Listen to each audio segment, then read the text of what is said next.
네, 오늘 아침에 우리에게 주시는 하나님의 은혜의 말씀은 베드로전서 4장 7절에서 11절까지의 말씀입니다. 베드로전서 4장 7절에서 11절까지의 말씀 다 같이 합독하도록 하겠습니다. 만물의 마지막이 가까이 왔으니 그러므로 너희는 정신을 차리고 근신하여 기도하라. 무엇보다도 뜨겁게 서로 사랑할지니 사랑은 허다한 죄를 덮느니라. 서로 대접하기를 원망 없이 하고 각각 은사를 받은 대로 하나님의 여러 가지 은혜를 맡은 선한 청지기같이 서로 봉사하라. 만일 누가 말하려면 하나님의 말씀을 하는 것 같이 하고 누가 봉사하려면 하나님의 공급하시는 힘으로 하는 것 같이 하라. 이는 범사의 예수 그리스도로 말미암아 하나님이 영광을 받으시게 하려 함이니 그에게 영광과 권능이 세세에 무궁하도록 있느니라. 아멘. 하나님의 말씀입니다. 네, 잠깐 기도하고 말씀 받도록 하겠습니다. 존귀하신 하나님 아버지, 오늘 이렇게 주의 전에 나와서 예배할 수 있도록 인도해 주시니 감사합니다. 우리에게 은혜에 대한 뜨거운 목마름이 회복될 수 있도록 역사해 주시고 이 강단을 지키사 진리를 보수하며 자랑하는 견고한 강단 될 수 있도록 인도해 주시옵소서. 연약하고 악한 종을 기억하사 진리의 통로가 되게 하시고 상한 자들이 치유함을 얻을 수 있도록 인도해 주시며 낙심한 자들이 모든 소망의 하나님을 붙잡는 예배가 될 수 있도록 인도하여 주시옵소서. 두렵고 떨리는 마음으로 그러나 성령을 의지하며 말씀 앞으로 나오니 주여 역사해 주시옵소서. 예수 그리스도 이름으로 간절히 기도드렸사옵나이다. 아멘. 하나님께서 역사하실 줄로 믿습니다. 오늘 본문 말씀 베드로전서 4장 7절에서 11절의 말씀은 2장 11절에서 4장 6절까지 이어진 적대적인 환경 속에서 그리스도인으로 사는 법에 대한 말씀에 이어지는 일종의 후기와 같은 역할을 하는 부분이다, 이렇게 볼 수 있습니다. 또한 4장 12절부터 5장 11절까지 이어지게 될 교훈을 미리 엿볼 수 있는 작은 창문과 같은 역할을 하는 말씀이 오늘 본문이다, 이렇게 역시 바라볼 수 있습니다. 앞선 단락에서 사도 베드로는 적대적인 환경에서 선을 행하라 라고 무려 9번이나 강조해왔던 것입니다.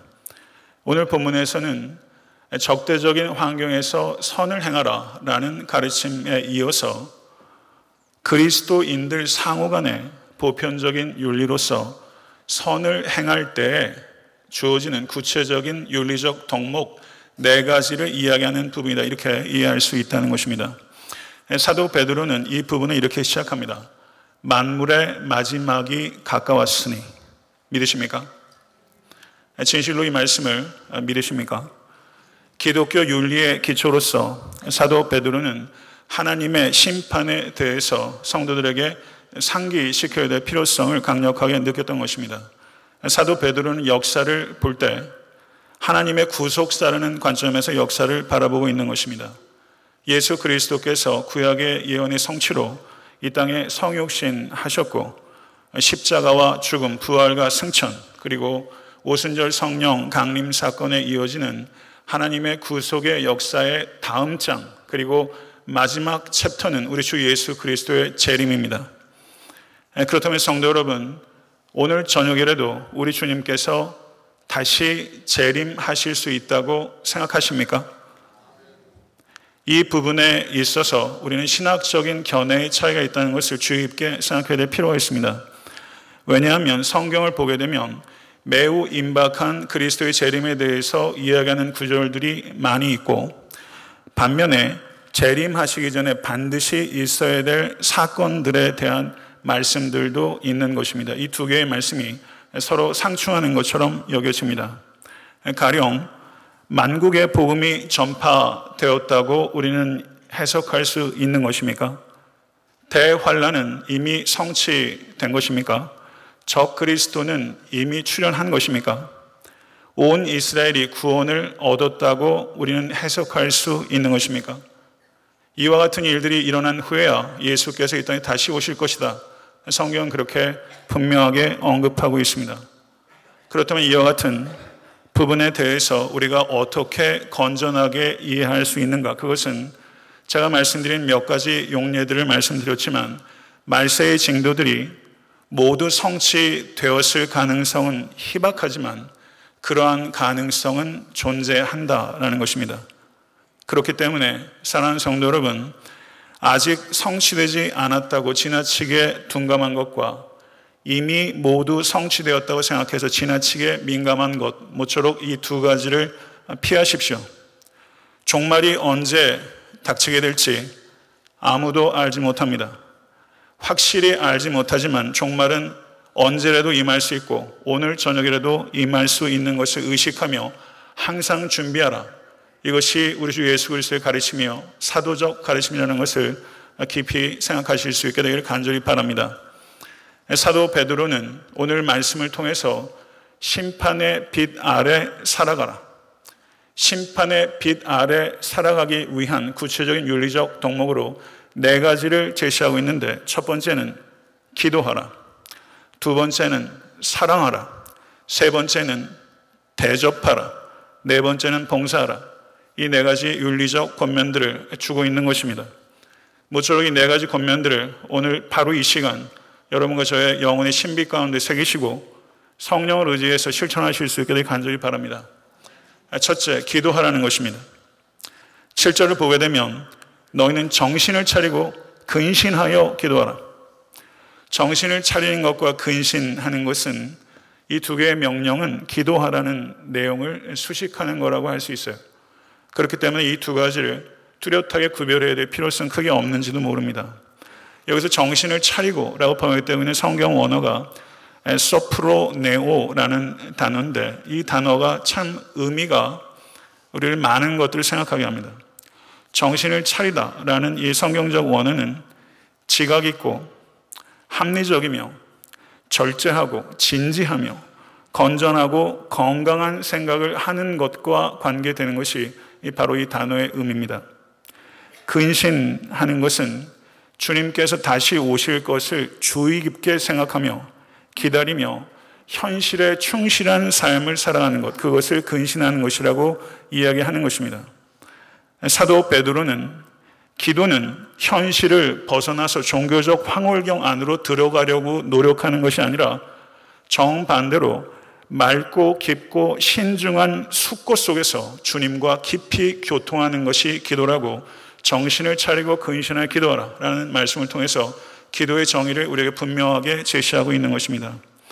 이와 같은 기도를 드리는 성도는 기도한 후에 현실로부터 도피하지 않고 오히려 현실 가운데 더 깊이 참여하여 책임 있게 살아간다는 것을 기억해야 되는 것입니다. 예수님께서 겟세마네에서 베드로에게 말씀하시기를 시몬아 자느냐, 내가 1시간도 깨어있을 수 없더냐, 시험에 들지 않게 깨어있어 기도하라 라고 말씀하셨습니다. 주님께서 겟세마네에서 베드로에게 하셨던 이 말씀은 바로 지금 이 자리에서 여러분과 저에게 주는 말씀입니다. 베드로가 주님을 3번이나 부인했던 그 실패는, 성도 여러분, 대제사장 뜰 앞에서 실패한 게 아닙니다. 이 실패는 겟세마네에서 결정된 것입니다. 여러분, 이 자리에 있는 우리들은 육적으로 눈을 뜨고 있습니다. 육적으로 눈을 뜨고 있다는 것이 깨어 있다는 것을 의미하는 것은 아닙니다. 기도할 때 성도는 깨어납니다. 기도하기 위해 눈을 감으십시오. 그때 가장 밝히 볼 수 있다는 것을 경험하십시오. 그렇기 때문에 기도는 눈을 감는 행위가 아니라 사실은 눈을 뜨는 행위라는 것을 기억하실 수 있게 되기를 바랍니다. 교회를 에클레시아라고 말합니다. 에크와 칼레오라는 두 개의 단어가 결합된 단어예요. 부르심 받은 사람들의 모임, 그것이 교회입니다. 부르심 받으셨습니까? 부르심 받으신 분은 크게 아멘으로 대답하십니다. 부르심 받으셨습니까? 부르심 받은 성도의 특징은 불러주신 하나님께 부르짖는 사람이 된다는 것입니다. 누가복음 18장에서 불의한 재판관에게 강청하는 과부의 비유가 있습니다. 남편 없이 살아가는 부부는 신랑 되신 주님께서 다시 오실 때까지 이 땅에 남겨진 교회와 같은 것입니다. 과부의 억울한 형편은 그리스도의 초림과 재림 사이에서 교회가 이 땅에서 당하는 총체적인 어려움, 상황들을 나타내는 것이라고 할 수 있습니다. 확실히 교회는, 애타한테 섬기는 교회는 예수님의 비유에 나오는 과부처럼 무력할 때가 있습니다. 여러분도 그러하고 목사인 저 역시 무력해질 때가 적지 않습니다. 그러나 성도 여러분, 우리들은 과부처럼 끈질기게 기도하고 있습니까? 불의한 재판관에게도 그렇게 끈질기게 기도한 과부와 대조적으로 여러분과 제가 믿는다고 고백하는 우리 주 예수 그리스도께서는 의로운 재판장이신데, 불의한 재판관에도 강청했던 과부가 있는데 우리는 의로운 재판관이신 그리스도께 우리는 얼마나 의지하며 기도하고 있습니까? 왜 우리는 그렇게 기도하지 않습니까? 도대체 우리가 그렇게 기도하지 않는 것은 어디에 기인하는 것입니까? 우리의 기도는 질적인 것은 말할 것도 없고 양적으로도 태부적입니다. 어떨 때는 정말 부름받은 사람인지 의심스러울 정도로 우리는 부르짖지 않습니다. 우리가 흔히 하는 말 중에 인내의 열매는 달다라는 말이 있습니다. 그러나 성도 여러분, 인내의 열매들 가운데 가장 단 열매는 인내하며 드린 기도의 열매입니다. 모쪼록 부디 여러분들께서 인내하며 드린 기도의 열매를 맛보실 수 있게 되기를 간절히 소원합니다. 누가복음 21장 36절에 주님께서 말씀하시기를 너희는 장차 올 이 모든 일을 능히 피하고 인자 앞에 서도록 항상 기도하며 깨어 있으라. 과부가 최악의 상황 속에서도 확신을 가지고 불의한 재판관에게 끈질기게 간구했던 것처럼 종말의 지연과 현재의 죄악된 세상 속에서 주님의 신부로서 주님의 재림과 그리고 주님만이 가져오실 수 있는 온전하고 참된 정의와 평화를 갈망하면서 이 자리에 계신 모든 권속들께서 더 깊이, 더 넓게, 더 뜨겁게, 더 오래, 더 크게 기도하는 기도의 소명자가 되실 수 있게 되기를 간절히 소망합니다. 둘째는 사랑하라는 것입니다. 무엇보다도 뜨겁게 서로 사랑할지니 사랑은 허다한 죄를 덮느니라. 여기서 무엇보다도 라는 말이 강조하는 것은 사랑이 우선한다는 것과 사랑이 탁월하다는 것을 말씀하고 있는 것입니다. 갈라디아서 5장에서 얘기하는 것처럼 성령의 9가지 열매 중에서 첫 번째 열매가 사랑이며 성령의 9가지 열매들을 다 총합한 것이 사랑입니다. 그리스도인의 미덕들 가운데 MVP가 단연코 사랑입니다. 사랑하는 성도 여러분, 참된 그리스도인은 유욕으로 가득 찬 사람이 아니라 사랑으로 가득 차기 마련입니다. 사도 베드로는 오늘 본문에 이르기 전에도 사랑에 대해서 간절하게 선포해 왔습니다. 적어도 3번 이야기를 했습니다. 베드로전서 1장 22절을 보게 되면 너희가 진리를 순종함으로 너희 영혼을 깨끗하게 하여 거짓이 없이 형제를 사랑하게 이르렀으니 마음으로 뜨겁게 서로 사랑하라 이렇게 가르쳤습니다. 제가 저희 교회 개척된 이래로 이제 개척한 지 8년 하고 한 8개월, 9개월 정도 되는데요. 제가 설교한 수백 편의 설교들을 한번 가만히 앉아서 어떤 주제로 설교했는지 제가 다 한번 분류해 봤어요. 제가 주일에 설교한 설교의 7%가 사랑에 대한 설교였습니다. 저는 수요 예배와 새벽 예배에 대해서도 사랑에 대해서 빈번하게 설교했습니다. 그러면 과연 우리는 얼마나 사랑을 알게 되었습니까?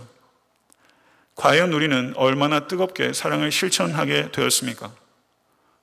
여기에서 뜨겁게라고 번역되고 있는 성경 원어의 의미는 변치 않고 지속적으로 라는 의미가 있습니다. 베드로전서 1장 24절에서 25절은 그러므로 모든 육체는 풀과 같고 그 모든 영광은 풀의 꽃과 같으니 풀은 마르고 꽃은 떨어지되 오직 주의 말씀은 세세토록 있도다. 믿으십니까? 세세토록 변함없는 말씀은 우리에게 변함없이 사랑하라고 가르치고 있는 것입니다. 뜨거운 사랑은 변함없는 사랑입니다. 제가 설교하면서 읽은 책 중에 한 대목을 인용하고자 합니다. 그 말씀을 제가 깊이 생각했습니다. 한번 경청해 보시기 바랍니다. 걸음마하는 아이는 당신의 발을 밟고 10대 자녀는 당신의 마음을 밟는다. 이렇게 말했어요. 걸음마 하는 아이는 당신의 발을 밟고 10대 자녀는 당신의 마음을 밟는다. 기가 막힌 말이 아닐 수 없더라고요. 사랑한다는 것, 상처받을 용기가 없으면 할 수가 없습니다. C.S. 루이스의 말입니다. 마음이 밟히는 과정으로부터 자유로운 참된 사랑은 없습니다. 사랑은 시험을 받으면서 성장합니다. 부부 간에도, 부모와 자녀 간에도, 목사와 성도 간에도, 성도와 성도 간에도 우리의 사랑은 시험 받으면서 성장합니다. 아이들도 자라면서 부모 안에 있는 허물과 죄를 보게 됩니다. 목사인 제 자녀들도 아마 조만간 제 안에서 허물과 죄를 발견하게 될 것입니다. 그리고 시험 당하게 될 것입니다. 그러나 부모에 대한 아이들의 사랑도 그 시험을 통해서 성장하게 됩니다. 그리고 부모를 새로운 각도에서 바라볼 수 있게 되는 것이죠. 무디 목사님께서 매사추세츠의 한 집에 사실 때 목사님이 잔디밭을 가꾸는 게 목사님의 흔한 취미였던 것 같습니다. 정성껏 잔디를 가꿨는데 그 개구장의 아들 폴과 윌이 마구간에 있는 말들을 풀어 헤쳐놓았고 이 말들이 목사님께서 애지중지 갖고 있던 잔디밭을 그만 다 망쳐놓고 말았습니다. 그래서 무디 목사님께서 불같이 화를 자녀들에게 쏟아놨죠. 아버지에게 그렇게 크게 혼난 날이 없었습니다. 그런데 그날 밤 이 두 아들에게는 더 잊을 수 없는 일이 벌어졌습니다. 아버지에게 잊을 수 없을 만큼 큰 혼을 난 그날 밤 무디 목사님께서 아이들에게 찾아와서 아이들에게 손을 얹고 기도하면서 무디 목사님이 아이들의 귀에 속삭입니다. 아들아, 나를 용서해 주면 좋겠다. 그리스도께서는 나처럼 가르치시지 않으신다. 이렇게 이야기를 했다는 것입니다.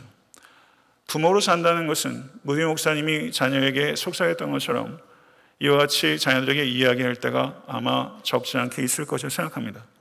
자녀들이 자라면서 자녀들이 부모에게 기대해야 하는 것은 부모의 완전함이 아니라 부모의 정직함입니다.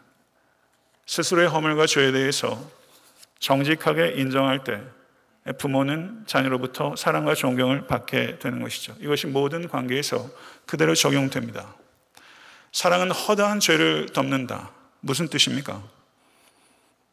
이 사랑이 죄를 은폐하거나 말소시켜야 한다. 이런 뜻입니까? 그런 뜻일 수 없습니다.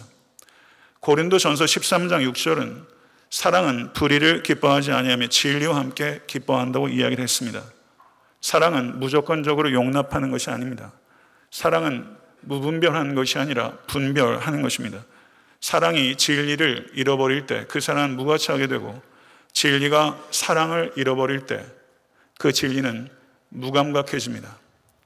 사랑하는 성도 여러분, 진리에 입각해서 사는 것도 어렵고 사랑하며 사는 것도 어렵습니다. 그렇지만 우리 주 예수 그리스도께서는 우리에게 진리와 사랑을 결합할 수 있다고 말하고 있고 진리의 빛과 사랑의 열을 결합하는 삶을 추구하라고 우리에게 끊임없이 격려하시고 그 같은 능력을 부어주시는 것을 믿으실 수 있게 간절히 축원합니다. 진리와 사랑을 결합시킨 역사상 가장 극치적인 계시의 사건, 우리 주 예수 그리스도의 십자가입니다. 사랑이 무엇인가? 세상의 수많은 제종교와 제철학자들 그리고 문인들 그리고 유행가 작사자들도 이 사랑에 대해서 정의하지만 사랑에 대해서 가장 완성된 정의는 저는 개인적으로 이렇게 생각해요. 사랑은 십자가를 통해서 바라보는 것이다. 십자가를 통해서 바라보는 것이다. 십자가를 통해서 자기 자신을 바라보고 십자가를 통해서 가족을 바라보고 십자가를 통해서 성도를 바라보고 십자가를 통해서 이웃을 바라보고 십자가를 통해서 원수를 바라보고 십자가를 통해서 역사를 바라보고 그리고 십자가를 통해서 우주를 바라보는 존재, 그것이 참된 그리스도인입니다. 하나님께서 나를 버리지 않기 위해서 그리스도를 버리셨다는 것을 깨닫는 것이 인생에서 가장 중요한 깨달음인 것을 받아들이십니까? 이 사실을 진실로 깨달으십니까? 이것을 진실로 깨달으셨다면 인생은 다소간의 시간이 걸릴지라도 반드시 바뀔 수밖에 없습니다. 하나님께서는 자기 아들을 버리시고 그리스도께서는 자기 자신을 버리신 것처럼 지극히 작은 자를 위해서 자기 자신을 버리는 사랑의 운명에 동참하라고 주님께서 우리를 불러주신 것입니다. 믿으십니까? 셋째는 대접하라는 것입니다. 서로 대접하기를 원망 없이 하고 라고 이야기를 했습니다. 바로 앞에서 뜨겁게 사랑하라고 이야기를 했고, 형제를 뜨겁게 사랑하는 구체적인 하나의 방식이 서로 대접하는 것이다. 논리적으로 그렇게 연결이 되는 것입니다. 대접하는 거 좋아하세요? 아니면 대접받는 거 좋아하세요? 마가복음 9장 41절을 보게 되면 누구든지 너희를 그리스도에게 속한 자라 하여 물 한 그릇을 주면 내가 진실로 너에게 이르노니 저가 결단코 상을 잃지 않으리라. 주님의 말씀입니다. 성경에서 이 말씀대로 상을 잃지 않았던 가장 탁월한 예 중에 하나가 열왕기하 4장에서 엘리사, 하나님의 거룩한 사람 엘리사를 위해서 그가 거처하도록 담 위에 작은 방을 짓고 침상과 책상과 의자와 촛대를 기쁜 마음으로 준비했던 수냄 여인, 그리고 엘리사가 집 앞을 지날 때마다 엘리사가 편안한 마음으로 그 집에 들어올 수 있도록 항상 음식을 제공했어요. 그 수냄 여인에게 이 엘리사가 열왕기하 4장 13절에 이렇게 말합니다. 내가 이같이 우리를 위하여 세심한 배려를 하는도다.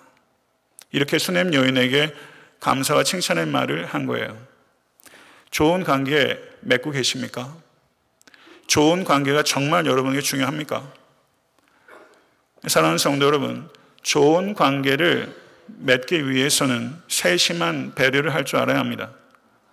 상대방의 입장에서 상대방의 신을 신어보는 것이 배려하는 마음입니다.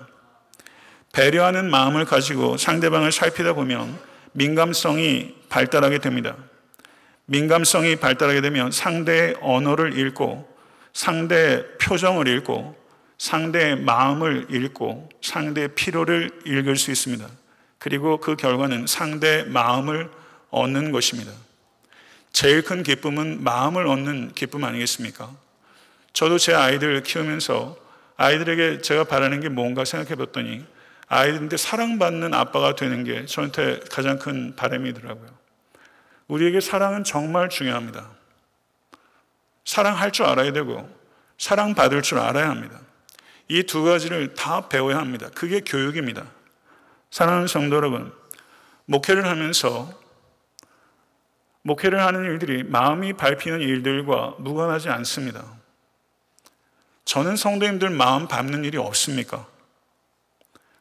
사랑하는 성도 여러분, 정말로 상대방의 언어와 표정과 마음과 필요를 읽고 서로의 마음이 소통되는 그 축복이 여러분의 가정과 또 신앙생활 가운데 있을 수 있게 간절히 바랍니다. 제가 그래서 어제 설교를 준비하면서 제가 살아오면서 어떤 한 분이 생각이 나더라고요. 그분이 저를 위해서 배려해 줬던 것이 갑자기 떠올랐어요. 내가 왜 그걸 몰랐지? 이런 생각이 들면서 언제 기회가 되면 제가 전화라도 해서 그분께 그때 저에게 그렇게 배려해 주셔서 너무 감사해요. 제가 변변하게 인사도 못했네요 라고 했던 생각이 제가 오늘 좀 들었어요. 여러분, 남이 나를 위해서 배려해 주는 것을 정말 배려받고 있다고 못 느끼는 사람이 너무 많습니다. 왜 그렇습니까?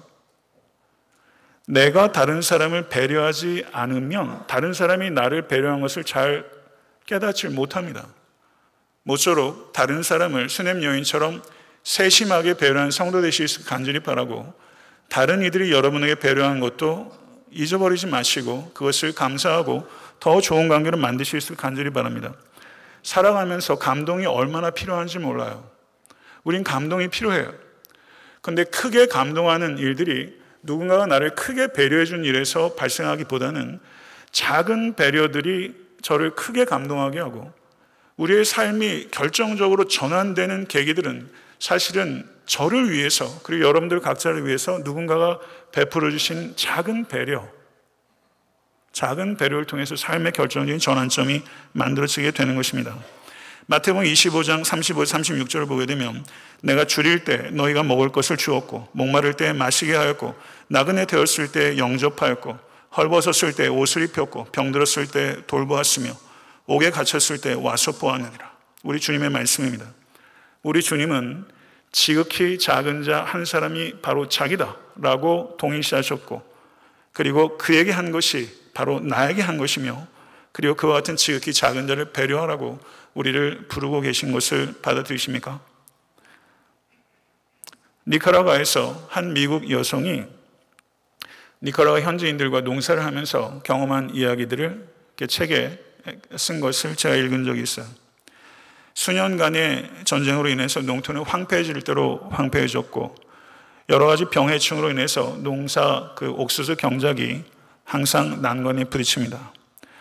그래서 그나마 간신히 힘써서 얻은 옥수수 자루를 끌고서 집으로 돌아오는 길에 이 니카라가 이 농부 여인이 길에서 만나는 사람마다 옥수수 자루를 계속 꺼내주는 거예요. 그래서 이 미국 여인이 당황스럽기도 하고 마음이 언짢고 화가 나기도 했습니다. 우리 먹을 거 다 없어질 판이니까요. 아니나 다를까 집에 도착했더니 고작 옥수수 4자루 남았습니다.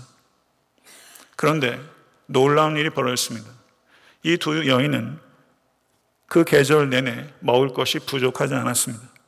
이 니카라가 여인이 집으로 가는 길에 옥수수 자루를 나눴던 것처럼 마찬가지로 다른 이웃 사람들도 이 가정에게 옥수수 자루를 나누어 주었기 때문에 매우 특이한 방법으로 배급이 이루어진 것이고 따뜻한 온정이 나누어지고 배만 부른 것이 아니라 영혼도 불렀던 것이죠. 저는 우리가 살아가는 방식에 대해서 좀 숙고해야 될 필요가 있다고 생각합니다. 저는 하나님께서 창조의 하나님이신 것을 믿으십니까? 그래서 그리스도인들은 칙칙하게 살라고 부름받은 존재가 아니라 금욕주의자가 되라고 부른 것이 아니라 주의 깊게 누리며 살라고 부름받은 존재인 것을 믿으십시오. 때로는 좋은 성찬, 잘 자르진 음식 먹기도 하고 먹을 줄도 알아야 합니다. 그러나 일상적인 삶 속에서 그리스도인이 추구해야 되는 식탁은 조금 더 검소한 식탁입니다.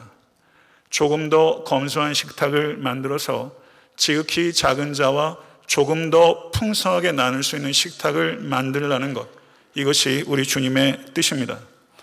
성도 여러분, 한국 사람들이 체면을 중시하다 보니까 밥 한 끼 얻어먹으면 한 끼 꼭 사야 되고, 그러니까 지난번에 얻어먹은 음식 가격을 잘 잊지 않으시는 것 같더라고요.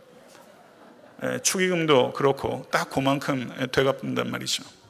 한 번 초대 받으면 빚이라고 생각하고 또 초대합니다. 필요한 일이라고 생각도 됩니다. 그렇지만 성도 여러분, 올 한 해 살아가면서 여러분의 식탁 한번 생각해 보십시오. 내가 초대해도 나를 초대할 수 있는 힘이 없는 사람, 내가 밥 한 끼 사도 나한테 되갚아 살 수 없는 사람, 내가 20불짜리 사면 나한테 699짜리밖에 사줄 수 없는 사람, 똑같이 나한테 해줄 수 없는 사람, 그 사람을 초대하는 식탁이 될 수 있게 간절히 바랍니다. 조금 더 검소한 식탁으로 조금 더 관대한 식탁을 만드는 것, 나를 초대할 수 없는 사람을 초대하는 식탁, 그것은 맛도 있고 멋도 있는 최고의 식탁이에요. 저는 여러분의 식탁이 그와 같은 최고의 식탁이 될 수 있게 되길 간절히 바랍니다. 넷째는 봉사하라는 것입니다. 각각 은사를 받은 대로 하나님의 여러 가지 은혜를 맡은 선한 청지기 같이 서로 봉사하라. 만일 누가 말하려면 하나님의 말씀을 하는 것 같이 하고, 누가 봉사하려면 하나님이 공급하신 힘으로 하는 것 같이 하라. 이는 범사에 예수 그리스도로 말미암아 하나님이 영광을 받으시게 하려 함이니 그에게 영광과 권능이 세세에 무궁하도록 있느니라. 아멘. 성도 여러분, 이 자리에 계신 모든 분들 한 분 한 분에게 하나님께서 은사를 주셨음을 믿으십니까? 은사를 카리스마라고 하고 은혜를 카리스라고 합니다. 교회의 통일성은 카리스며 교회의 다양성은 카리스마입니다. 은사는 성부, 성자, 성령 하나님께서 주권적으로 주시는 은혜의 선물임을 받아들이십니까? 그렇다면 성도 여러분, 은사를 받은 이는 우월하거나 특별한 가치가 있어서 하나님께서 주신 것이 아니라는 것을 받아들이는 것입니다. 그렇기 때문에 자신의 은사 때문에 교만해지거나 타인의 은사 때문에 시기해서는 안 됩니다. 은사를 주신 목적은 사익이 아니라 공익을 위해서인 것입니다. 이것을 사도 베드로는 선한 청지기 의식이라고 말한 것입니다. 사도 바울은 에베소서 4장 12절에 이는 성도를 온전케 하며 봉사의 일을 하게 하며 그리스도의 몸을 세우려 함이라 라고 말하면서 은사의 목적이 철저하게 공익에 있다는 것을 우리에게 이야기하고 있는 것입니다. 성도 여러분, 그리스도인들은 청직입니다. 이것이 우리의 지식입니다. 그러나 그 지식대로 정말 살고 계십니까? 여러분의 시간이 하나님의 시간입니까? 여러분의 돈이 하나님의 것입니까? 정말 그렇게 살고 계십니까? 11절은 만일 누가 말하려면 하나님의 말씀을 하는 것 같이 하고 누가 봉사하려면 하나님의 공급하신 힘으로 하는 것 같이 하라. 여기서 말하는 것은 일반적인 언어 생활을 이야기하는 것이 아니라 특별히 하나님의 말씀을 가르치는 것과 연관된 사역이고, 봉사하는 것은 가르치는 사역을 제외한 모든 사역을 다 포괄하는 것입니다. 사도 베드로는 은사의 종류를 구체적으로 열거하는 데 관심이 없습니다. 성경 전체에 신약 성경에 22가지의 은사들이 기록되어 있는데 은사들은 22가지만 있는 게 아닙니다. 창조 하나님께서는 창의적으로 우리에게 수많은 여러 가지 은사를 주십니다. 다만 성경에 기록된 것이 22가지고 사도 베드로는 본문에서 2가지만 이야기한 것입니다. 사랑하는 성도 여러분, 여러분에게 은사가 있다는 것을 진실로 믿으신다면 공익을 위해서 그 은사를 사용하십시오. 사역을 하셔야 합니다. 그러나 어떤 사역을 하든지 그 사역이 자신의 사역이 되고 부서나 목장이 자신의 조직이 되도록 해서는 안 됩니다. 교회는 목사의 것이 아닙니다. 그렇게 말하는 것조차 불경한 것입니다. 교회는 하나님의 것입니다. 우리는 입버릇처럼 하나님의 은혜로 했습니다 라고 말하면서 실제는 그 입버릇처럼 하지 않습니다. 우리는 자기 경험대로 합니다. 인간적인 방법대로 하는 것입니다. 성령님을 의지하기보다 전문가를 의지하는 것이 교회 내에도 팽배합니다. 전문가를 의지해서 사역에 성공한다면 그것은 사역의 실패보다 치명적인 것이 될 것이며, 성령님을 의지하지 않은 사역의 성공은 하나님으로부터 책망을 피할 수 없다는 것을 경계하시는 모든 사역자와 성도가 되실 수 있길 간절히 바랍니다. 성경에 나오는 22개의 은사들은 두 가지로 분류가 되는데요. 하나는 자연적인 은사, 말하자면 봉사하는 것과 같이 자연적인 은사. 또 하나는 방언하는 것과 영을 분별하는 것과 신유와 같은 초자연적인 은사로 분류가 됩니다.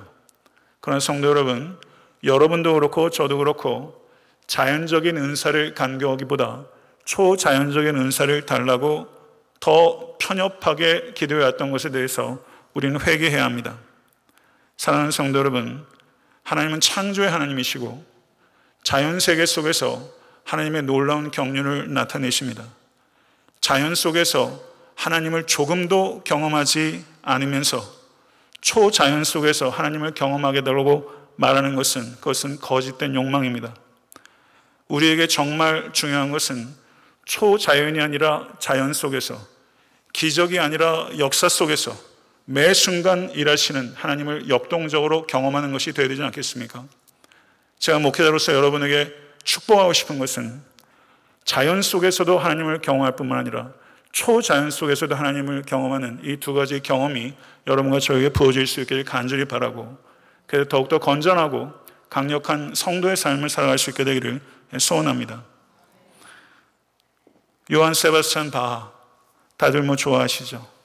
저도 음악은 잘 모르지만 참 바하 좋아합니다.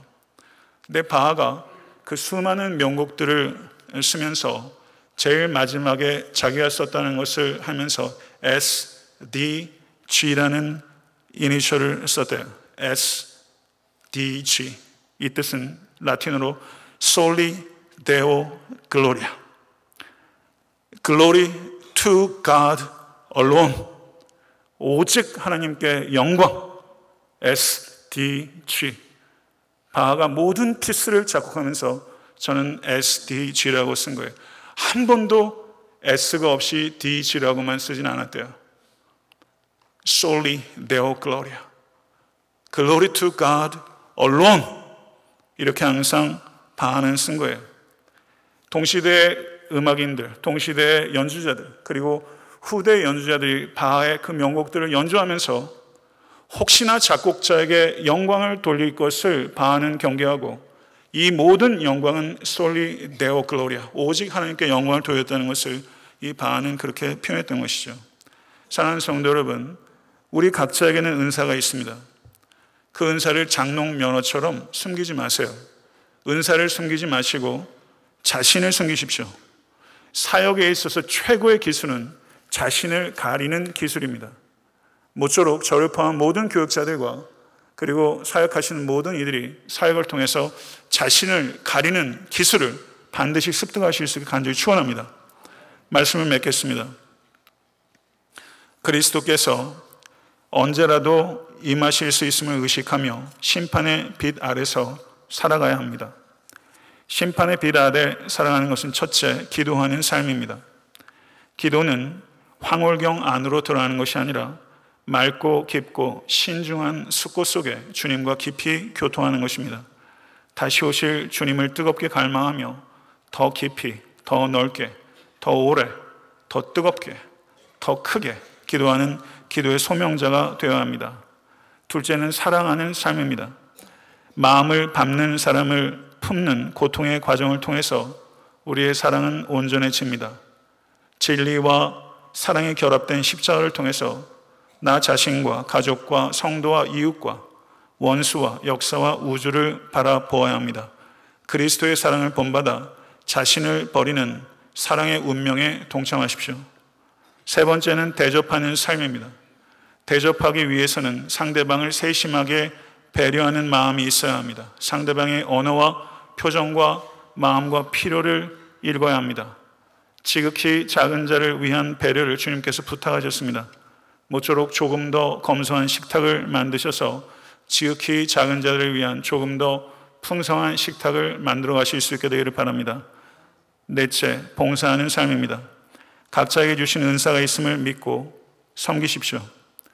섬기는 과정에서 은사가 발전되기도 하고 섬기는 과정에서 더 큰 은사를 발견하기도 합니다. 은사를 가리지 마시고 자신을 가리십시오. 은사는 자기 성취를 위해서 주신 것이 아니라 이웃의 유익과 하나님의 영광을 위해서 주신 것입니다. 이것을 위해서 질서 안에서 자유롭게 마음껏 성도와 교회와 이 땅을 섬기시는 모든 권속 되실 수 있게 되기를 사랑하는 우리 주 예수 그리스도 이름으로 간절히 축원합니다. 기도하겠습니다. 할렐루야. 솔리 데오 글로리아. 오직 하나님께 영광을. 아멘. 사도 베드로와 사도 바울과 모든 믿음의 선진들이 고백했던 하나님께 영광을 올려드리는 삶을 우리들도 살아가기를 원합니다.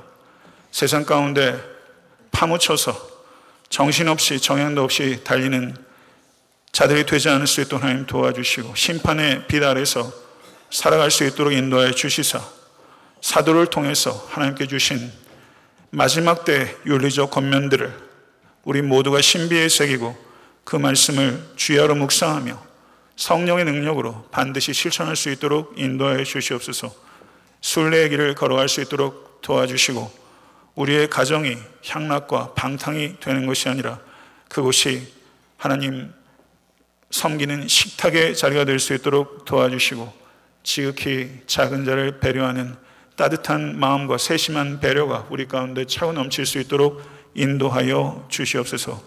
아버지 하나님, 우리를 이와 같이 고상하고 생명력 있는 삶의 방식으로 불러주시니 감사합니다.